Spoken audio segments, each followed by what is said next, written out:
Hello, everybody, and thank you for tuning in to the Liberty Report. With us today is Daniel McAdams, our co-host. Daniel, good to see you. Good to be back, Dr. Paul. Very good. We missed you, but we stayed busy. We tried to keep up. You and Chris did better without me. I'm going to retire. I don't know. Little competition never hurts. I know, exactly. But I have to be concerned about you two guys competing. You know, I have to be on my toes here. But the one thing for sure, you know, in the last couple days, and you coming back, and weekends seem to be very productive of a lot of things going on. I end up with a lot of items. I say, maybe our viewers would like to hear about this, maybe about this. And so we have plenty. So our job now is to put it in some decent order. Try to. But just so the message gets out is what we're anxious for, and to get people inclined. And a lot of people do write in, and it's a suggestion to us. You know, that article they mentioned, that author there, they'd like a little bit more information. So, and I know you sometimes follow up and put it on the website. You know, if you want to read this, you have to go someplace to get it, because we can't give all the details. But we do a lot. But today we're going to start off with something I think is pretty interesting. You've been good at gathering up maps and visuals. And the story now is a rebellion going on. Well, they can be dangerous. You know, if you have to be careful on what they're called. They might be called an insurrection. So when the real insurrection comes, they'll say, they won't admit anything, you know, that's happening. Well, right now, what we're looking at is something called the Red State Rebellion against the vaccine mandate. Of course, that's what, you know, we talked a lot about last week. The media talks about it, and it's getting more interest now because part of the Biden program is jacking up the prices, you know, for all this stuff he's doing. You know, we have to have more taxes, which I'm surprised, because they've been pretty successful at just printing the money into people. You know, although the inflation is coming and it'll get a lot worse, as of now, you know, people just ask for more money, which is more inflation. But anyway, I think you'll be putting up something to show you know, the division in this country. And there's always been some division. Nixon talked about the Southern strategy and this sort of thing. But right now, the division is over or not, whether or not the government should dictate our personal medical care. You know, there was a time that they said that you know the doctor-patient relationship was the defining factor in good medicine, and now of course you know, they even went to an extent to passing a law, which was all fake, and that was called the HIPAA law, to protect privacy. And it doesn't do anything to it, and so now it's out in the open. Not only is your information out in the open, it can be found by just about anybody. It's also this whole thing that the government's taken over the direction of it. And I have some family members that are still actively practicing, and the other day they ordered some ivermectin, and they had been doing it. And you know, we found out that ivermectin had been used conventionally with people. It wasn't horse medicine. But the pharmacist, I talked to the doctor in my family. He said, "Well, what's this for? And what's the diagnosis?" And I think they were honest. They said, this is for a COVID patient. Which the question should have never been asked. Yeah, it's none of the business. So what they did, they said, well, we can't sell it to you. Wow. They're rationing. I don't think that's universal, but that's what's coming. Unless this is for the real, this rebellion that is starting. People have had enough of this, and you know, freedom is a little bit nicer than tyranny. And I think the ducks are lining up. The people who've decided, well, all this you know, tyrannical control of our medical care and the virus, maybe they're not very good at this, and they're still hoping that Fauci is their savior. But I can guarantee you, he's not our savior. So anyway, there's a rebellion brewing, and I think as we went along and just prepared this morning, we came up with new stuff where people are indicating, you know, that a rebellion is brewing. Well, we saw the numbers for Biden on the Afghanistan, for better or for worse, he's getting trounced. And so I think a lot of this is kind of a wag the dog moment where he needs to distract attention from what most of America looks at as an absolute foreign policy disaster. So I think he decided to go for broke, and he gave a speech last week, and you and Chris covered it very well on Friday. He gave an outrageous speech on Friday, going against everything that he said in the past, going everything that people like Pelosi and all the top Democrats have said in the past. They've always said that a vaccine mandate is not legal, it can't be done, it shouldn't be done. And so he burst through. Not only does he say, we're going to do it, he says, I'm going to roll over governors who resist me. And that didn't go over too well. And in fact, let's look at this our first clip. This is what these governors said in response to Biden saying, we will bury you. If we can put that first picture up. This is what I think is really amazing. This is the Red State Rebellion. These are states where the governors have said, no, Biden, we will not do this. To varying levels, some will take it to courts, and some have just said, no, we're blocking it, it's not going to happen. And when you look at the map, there's a lot more red than there is gray or whatever these other ones are, and I think it's growing, and I think there's going to be pressure on states. Look, even Ohio, and DeWine has been horrible on COVID. Even Ohio, he sees the writing on the wall, and he sees how dangerous this is. And Dr. Paul, if we could just go through a couple of quotes from these governors, because I think it shows a lot. If we could do the next couple of clips. Here's South Carolina Governor Henry McMaster. The American dream has turned into a nightmare under President Biden. They declared war, thumbed their noses on the Constitution, and then he says, rest assured, we will fight them to the gates of hell to protect the liberty and livelihood of every South Carolinian. And the next one, this is from Alaska, the governor of Alaska. He says, this is ridiculous and unenforceable. If there was ever a case for the 25th Amendment, that's good. And here's the Attorney General from Indiana is the next one. It says, Biden's decision to demand American workers get vaccinated or risk losing their jobs is what one would expect of dictators in a banana republic. In Indiana, we do not rule by fiat, and I will not allow the president to destroy our guaranteed freedoms and our economy at the same time. And the final one, Dr. Paul, before I throw it back to you, is our own Governor Greg Abbott. Not too shabby. He says Biden's vaccine mandate is an assault on private businesses. I issued an executive order protecting Texans' right to choose whether they get the COVID vaccine and added it to the special session agenda. Texas is already working to halt this power grab. Good news. I'm glad he's hearing Don Huffines' footprints behind him. Otherwise, he might not have been so bold. Yeah, this is a sign that things are different than 1 year ago. Yeah. I mean, 1 year ago, everybody was rolling over and doing whatever they were told.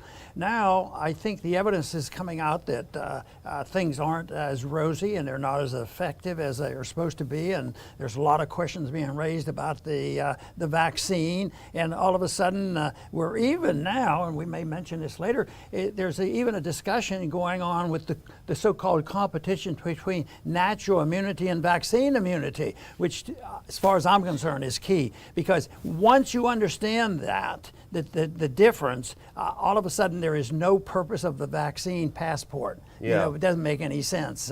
And I think that is good news. And they're showing right now that the people are building up their resistance, and the more the merrier. So we have some good results here when we see how many people are doing this, and the governor's willing to speak out. Before it was like about 2 governors, like South Dakota and Florida. Yeah. But now we complain about our governor, and he's doing better, so we give him a little boost. So I keep thinking, when you look at this and you think about last year when the cities were burning and the tent cities that had developed and the rioting that was excused and the police attack, that there's no way this couldn't be a political benefit to one party over the other. Yeah. But we don't even know for sure. But when you look at that, it looks like the people who support the lockdown shouldn't be rewarded with a continuation of their job. Yeah.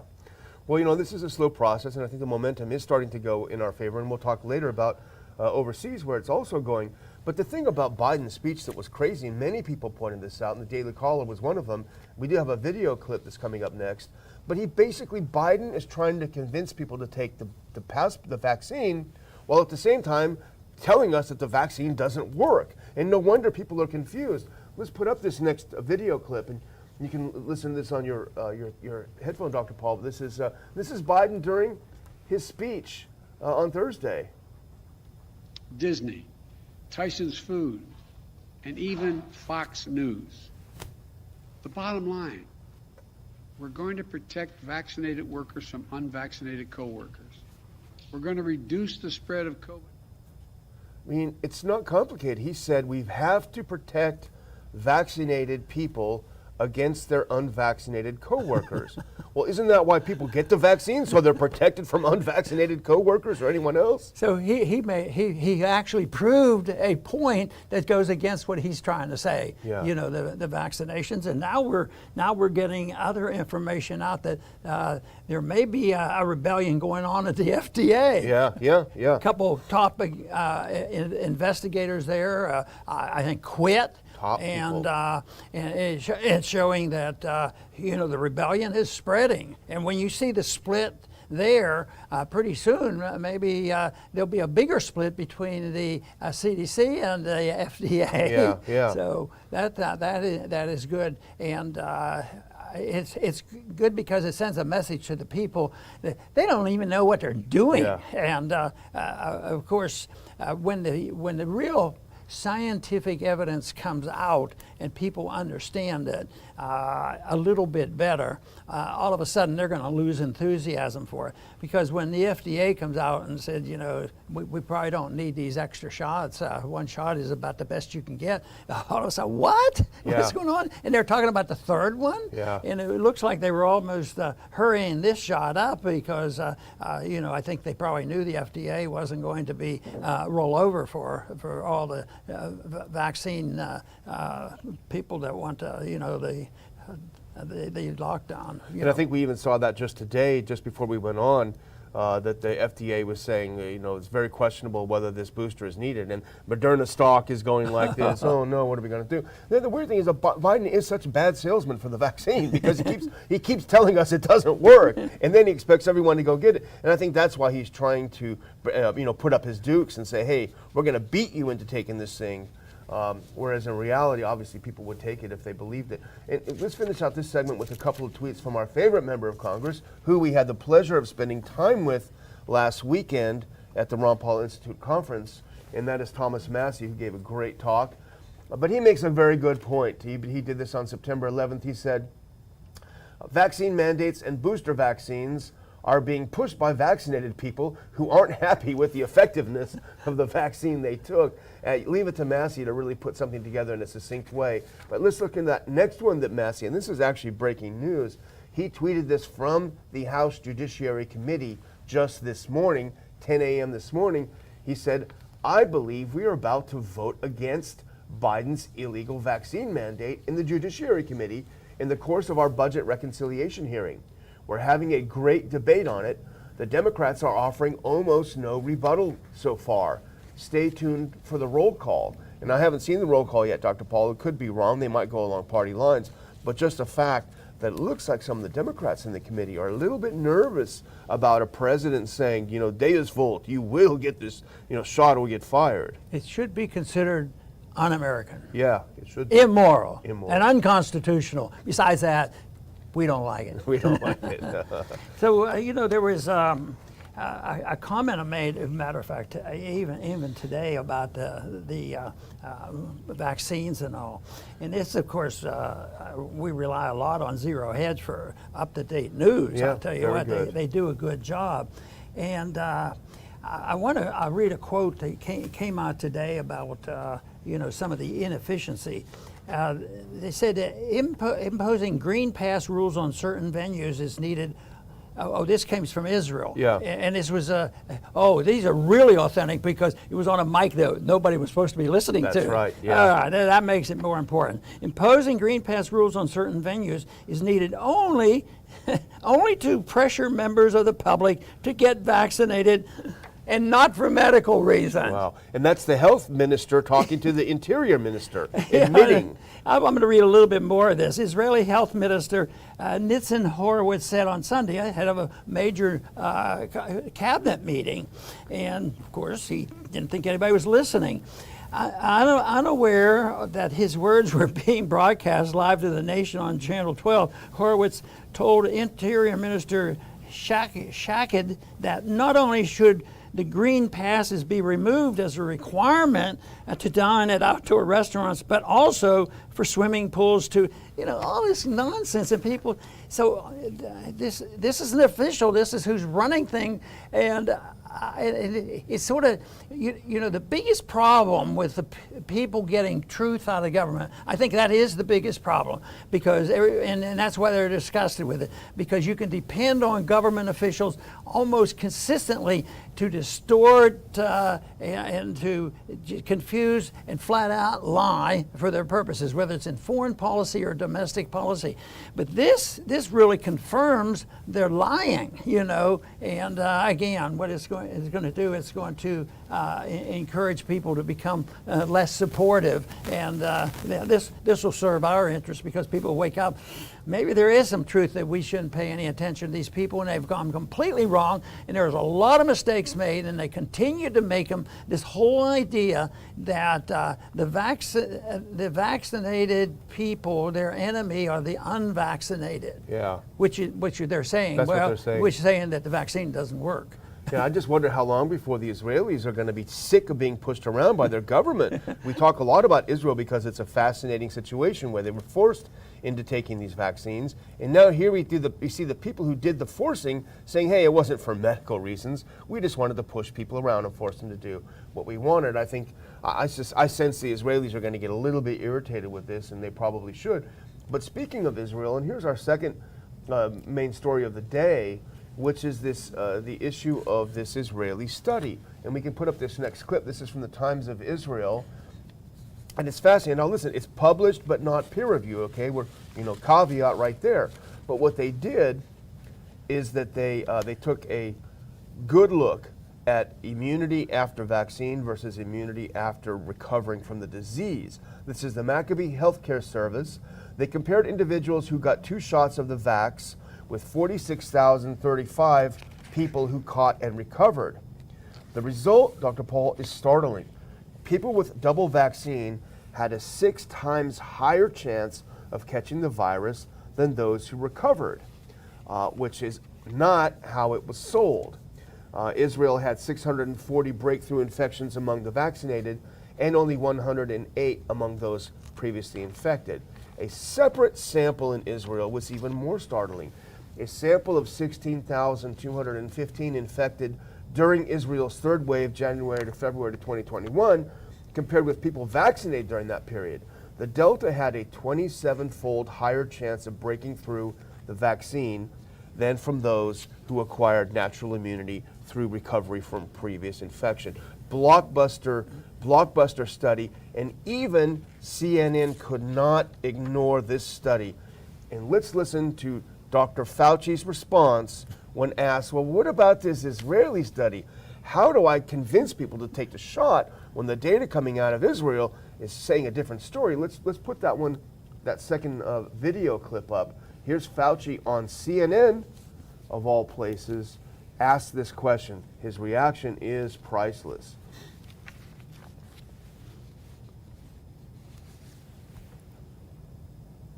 There was a study that came out of Israel about natural immunity, and basically the headline was that natural immunity provides a lot of protection, even better than the vaccines alone. What are people to make of that? So as we talk about vaccine mandates, I get calls all the time. People say, I've already had COVID, I'm protected, and now the study says maybe even more protected than the vaccine alone. Should they also get the vaccine? How do you make the case to them? That's a really good point, Sanjay. I don't have a really firm answer for you on that. He basically says, well, I have no idea. I can't answer the question. It's pretty startling, Dr. Paul, to hear what he said. Fauci.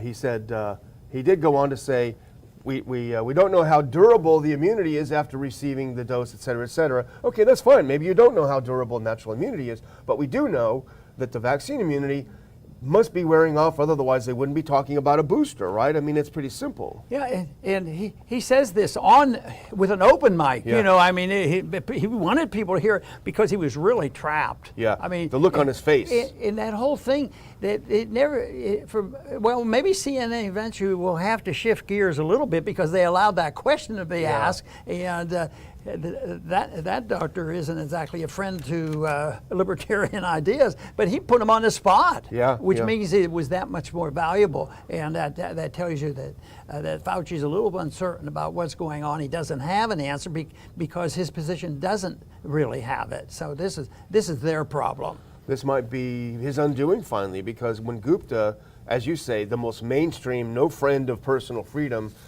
doctor out there asking Fauci, and I think there was some frustration in his voice, what do I tell people who are pointing to this Israeli study saying, please convince me that this is a good thing to do?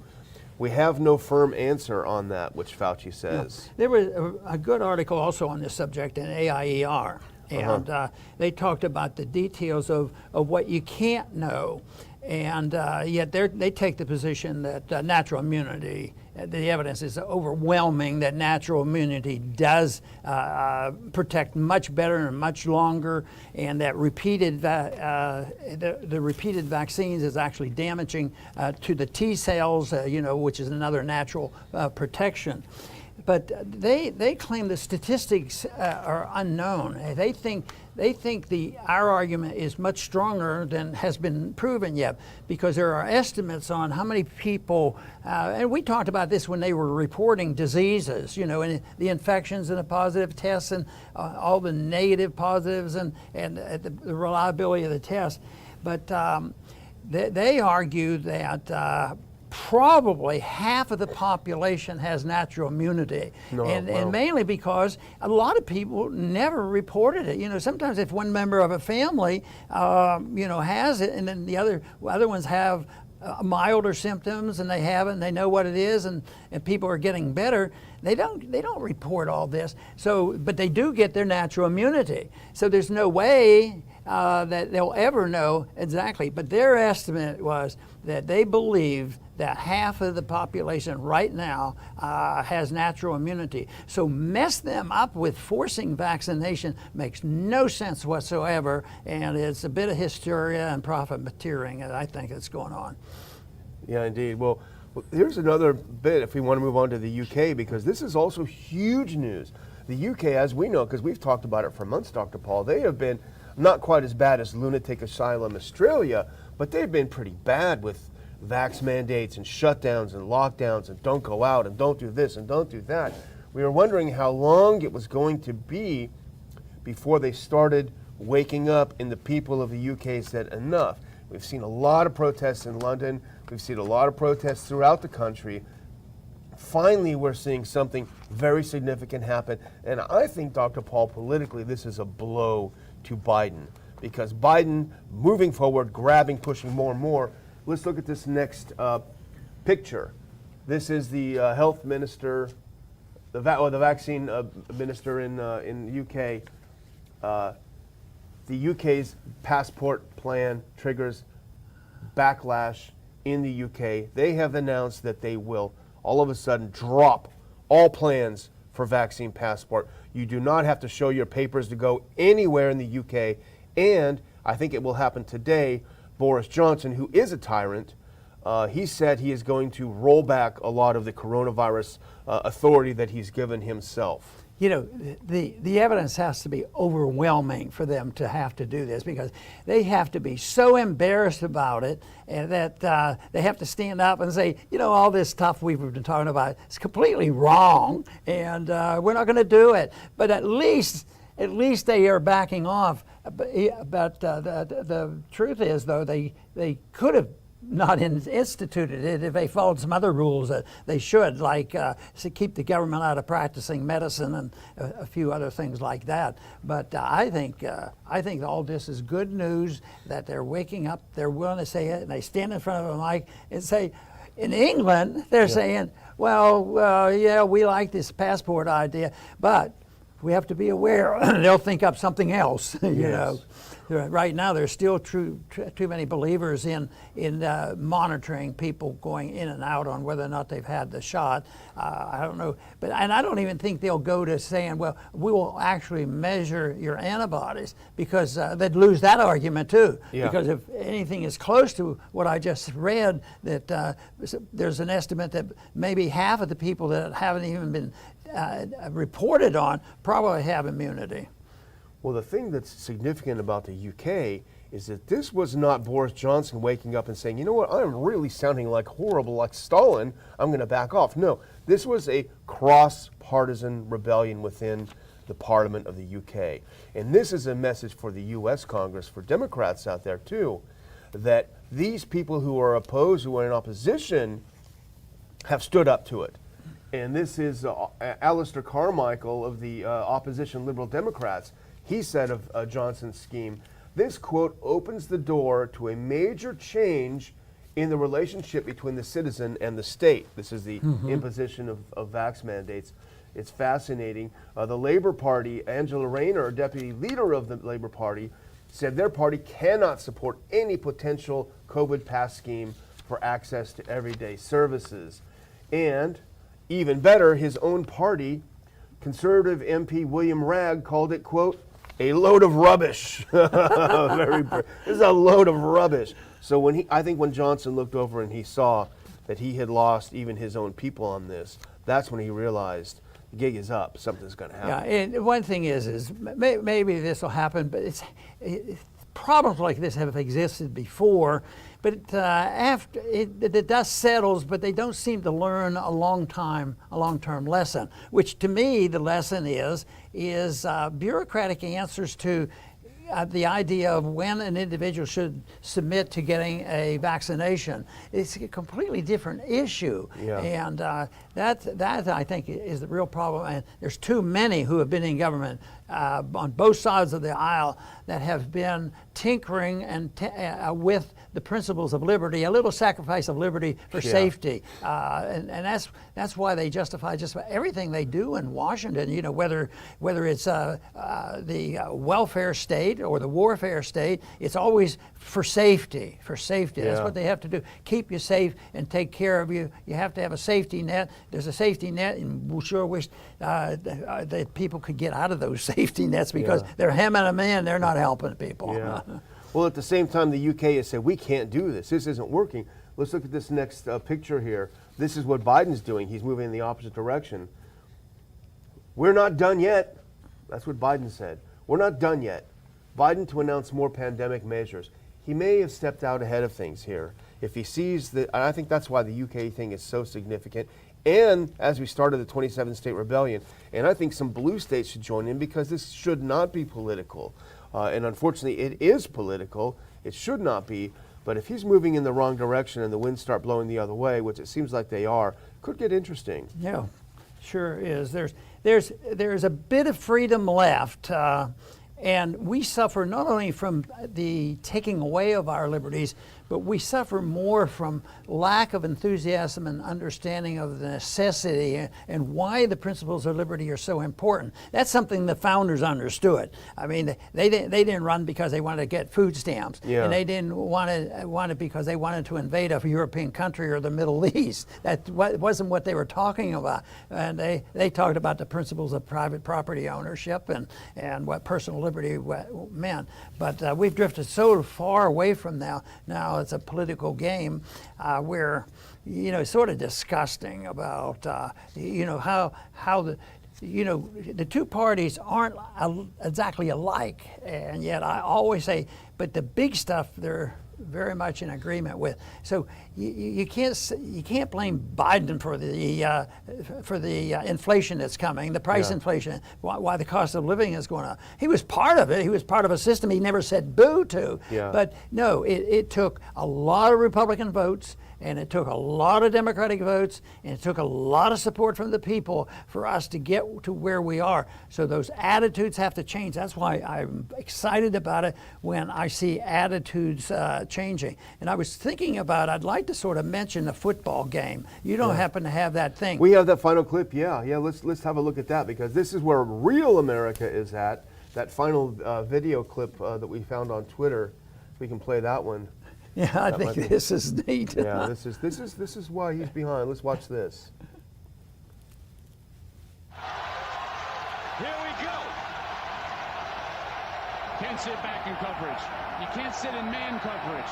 They got to send somebody. Anthony Brown has been clean all day long. He's got to have pressure in his face now.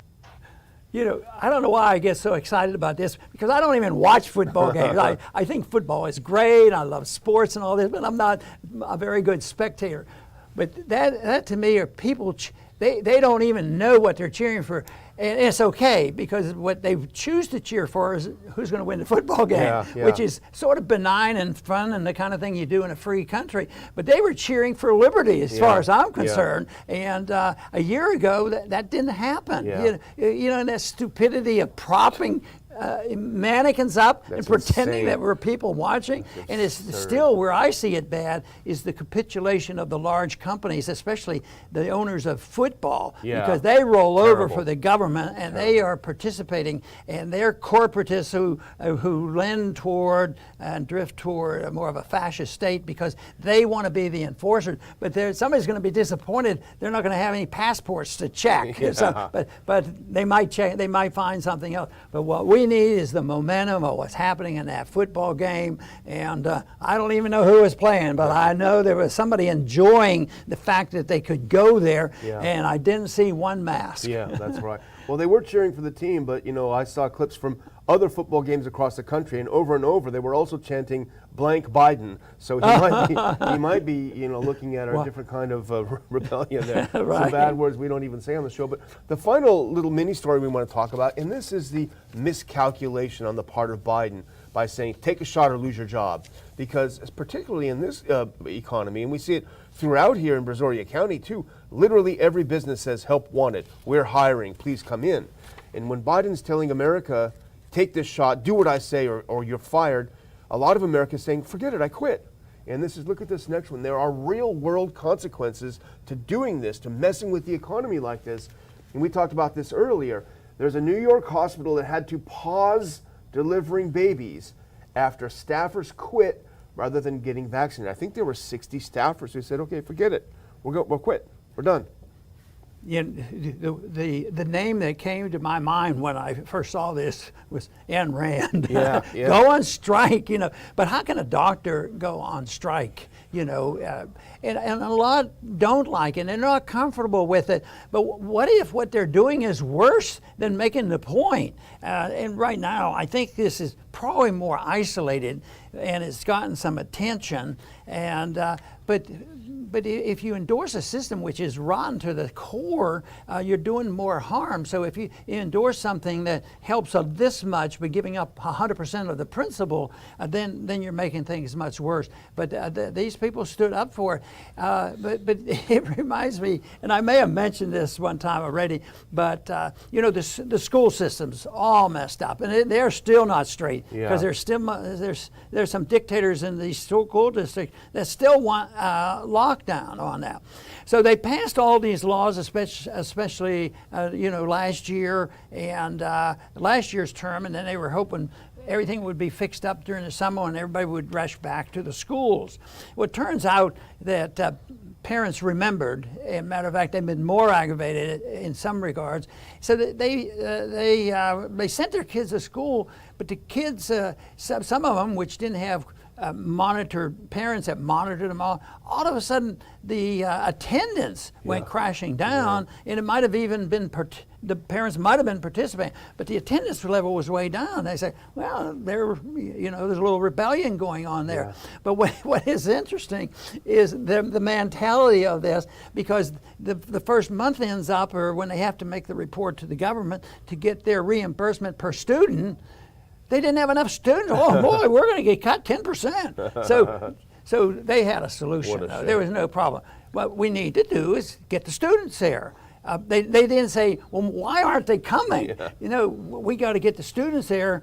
So I think even somebody that was a head officer in this school district went herself and became a truant officer. They started knocking on doors, and you know, they caused all this trouble, and they had to hire more truant officers to round up kids and force them in there as if they were going to get educated. But the only education they generally talk about on some of these administrators is how am I get my money, you know, from the government and be reimbursed and keep all these salaries up and all that kind of stuff. I think this is just so typical of how ridiculous government intervention is. It doesn't work. It backfires.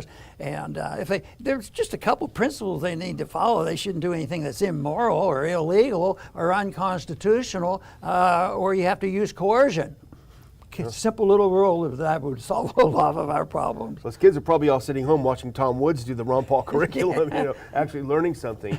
But speaking of schools, and let's look, this is the next clip here. This is more miscalculation. This is happening in Chicago. They told the school bus drivers, hey, you got to take the shot or you can't work. They said, okay, we quit.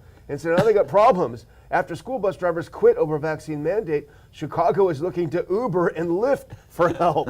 So 2,000 students learned at the last minute that there was no driver for their bus. They all do it and claim they're doing it for the children. Yeah. And that's why they want to give vaccination to children who should not be vaccinated, you know, unless there's some special circumstances. But they do that, and it's always for the children because they're part of the village, and the village has to be responsible. Parents don't know how to do it, and all parents are the same. They're irresponsible. So it's up to the village, it's up to Hillary and the rest of them to make sure that they're taken care of. So you have these bus problems and truant officers, you have to pay the truant officers, go out and round up the kids so we can get more, they can get more money from the government so they can pay the salaries of the truant. Insane. But we need to concentrate on the beginning of our program. You know, something's happening. Yes. And it's hopefully fundamental, and we might see some positive things. Not that you'll see the final answers, because you know the one party versus the other, there's definitely different approaches and all. But the big picture of government intervention, government spending, government printing money, government supporting wars, there's not enough difference to say, well, here comes a solution. It's only going to come by more of those people, you know, cheering for liberty, but they have to also become more knowledgeable of what they're cheering for and understand the principles of liberty that allow them to go to that football game and have a good time. Exactly. Well, I'm going to close out if you think Okay. we're done, and I just want to tell everyone, this is my first day back. I took a couple of days back in D.C. to go over the old stomping grounds, but the conference was a great success. It was such a delight to meet so many of you there. So many of you came. The house was packed, great people. I wish we could do it every weekend, to be honest, Dr. Paul. But we had a great time, and I want to thank all of you for coming out. And those of you that didn't, I hope you can make it next time. There will be a next time. I think we all felt recharged our batteries because of that. And I would like to mention, subscribe to the Ron Paul Institute for updates. A lot of people said, hey, I had no idea you guys were having it, and now it's all sold out. And I said, subscribe to our updates and you'll be the first to know. So just go to ronpaulinstitute.org and subscribe for free. We're not going to sell your name or do anything weird with it. We're just going to let you know when we have conferences so you can get your tickets. I will put a link in the description so you can subscribe. Our subscriber base is growing, but we do need to have a way of getting in touch with you. If something else happens, we won't discuss what. So thanks everyone, subscribe, and keep up to date with what we're doing. Dr. Paul, back to you. Very good. You know, sometimes when you run into a problem when you're planning a program like this, and I was very generous. I let Daniel worry about all the problems, and I just said, I'll come, you know. But he had one little problem, we all did, that cropped up, and most of you know about it, and that is a week before the conference, a week or so, the hotel calls, the hotel we've been to several times, it said, you know, the government wants the control of their property, and the hotel was on government property, so they ruled the day. I don't even know what their contract said, but that was the boss. So they said that we have to take over this hotel because we need it for administration of the refugees coming back from coming to and from Afghanistan, and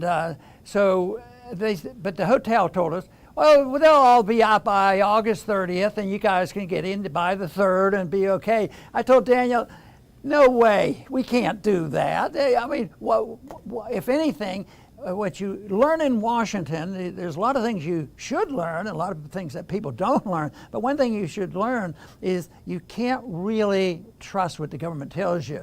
So eventually, though, the hotel that we were scheduled to go to called and said they'd help transfer us. So we went to the new hotel. But the surprise that came is not only was it a nuisance, we survived that, but Daniel was able to send out this extra message, and we had another 75 people come because the room was bigger. So we had an even more successful conference. More people could come because of that little glitch that was thrown in, and the glitch I blame on the government. But I guess we should look at hotels that are totally private. But just going private isn't the solution, because too many big businesses now are in bed with the government. There's too much corporatism going on, so that's no guarantee. So you have to look to resources closer to home and people that you know and understand, and people, if they're a large business person, you'd think they'd be absolutely on our side because we want free markets and low taxes and all this. But no, they also have a dependency on big government. They can be punished if they don't do the dirty work for the government. And fortunately, it looks like the vaccine passport may, that whole idea may collapse. But the business people were quite willing. They actually promoted it, the big events, and they were pushing it. So anyway, we saw some benefits from what's going on. People are resisting, and people played football over the weekend.